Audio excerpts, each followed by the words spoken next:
ইবেন মির কোথায় আছেন এবং যে কথা একটু আগে দোলা বলছিলেন যে আসলে শেষ মুহূর্তের যে প্রস্তুতিগুলো কালকে সকালে নির্বাচনের যে কার্যক্রম সেটি শুরু করার আগে কেমন চলছে যদি আমাদেরকে জানাতেন। খাস্তগির কেন্দ্র যেটি জামালখানে অবস্থিত, এটি চট্টগ্রাম ৯ আসনের মধ্যে পড়েছে। আর এই কেন্দ্রের আমরা যে পরিস্থিতি দেখছি এখন একেবারেই নীরব কেন্দ্র।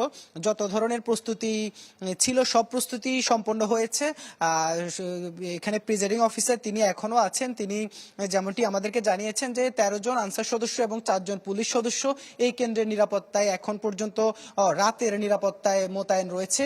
আর পাশাপাশি এখানে যে ভোটার সবকিছু মিলে তারা যথাসময়ে ভোট শুরু করবেন, সব ধরনের প্রস্তুতি নেওয়া হয়েছে। আমরা একটু যদি জানতে চাই আপনার কাছে প্রস্তুতি কেমন, আপনার এখানে ভোটার সংখ্যা কতজন, কোনো ঘাটতি আছে কিনা?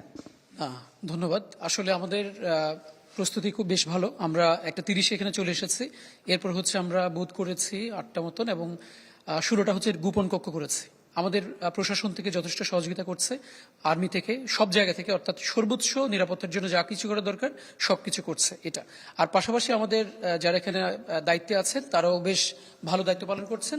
ধন্যবাদ। উনি যেমনটি জানাচ্ছিলেন এখানে আমরা কিছুক্ষণ পরপরই আইন শৃঙ্খলা বাহিনী সেনা সদস্যরা টহল দিচ্ছেন। সার্বিক পরিস্থিতি আসলে সন্তোষজনক। দোলা।